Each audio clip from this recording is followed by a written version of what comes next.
Bonjour, Marie-Josée, directrice du développement stratégique chez ARS Solutions.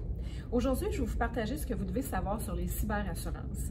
Les entreprises québécoises sont de plus en plus victimes de cyberattaques de tout type. C'est pourquoi plusieurs s'interrogent sur la pertinence d'une cyberassurance comme moyen de protection. Mais qu'est-ce que vous devez savoir avant de faire votre choix de police d'assurance cybernétique? La souscription à une police d'assurance peut contribuer à minimiser les perturbations de l'activité pendant et après un cyberincident, tout en couvrant potentiellement le coût financier de certains éléments de la gestion de l'attaque et de son rétablissement. Par exemple, l'aide à la récupération des données et les coûts de refonte de l'infrastructure.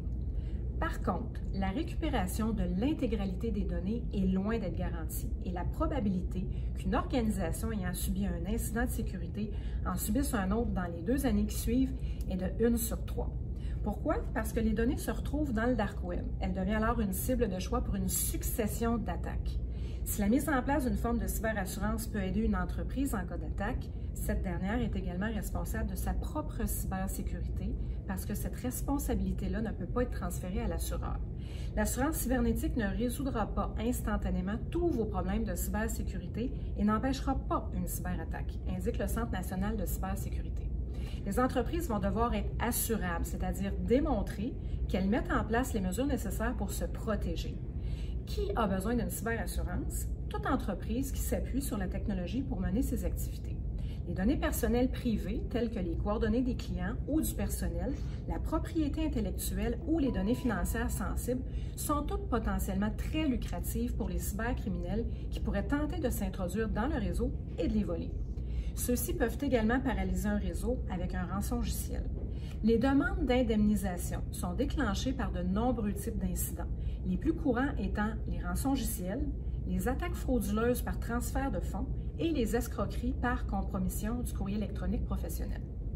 Toutefois, plusieurs éléments vitaux pour les entreprises ne sont pas couverts par les cyberassurances, comme l'atteinte à la réputation par une mauvaise publicité dans les médias, le préjudice financier causé par la perte de propriété intellectuelle et la perte de clients. La fréquence des cyberattaques ne cesse d'augmenter et les attaques sont de plus en plus sophistiquées, les cybercriminels sont de plus en plus audacieux. Le mode de fonctionnement des cyberassurances va donc évoluer.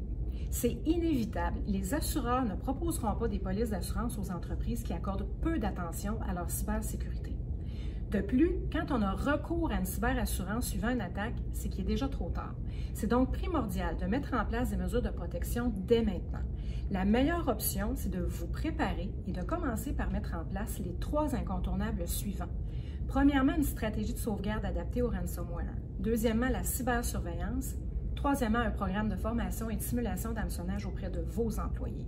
N'hésitez pas à nous contacter pour obtenir plus d'informations. Bonne journée.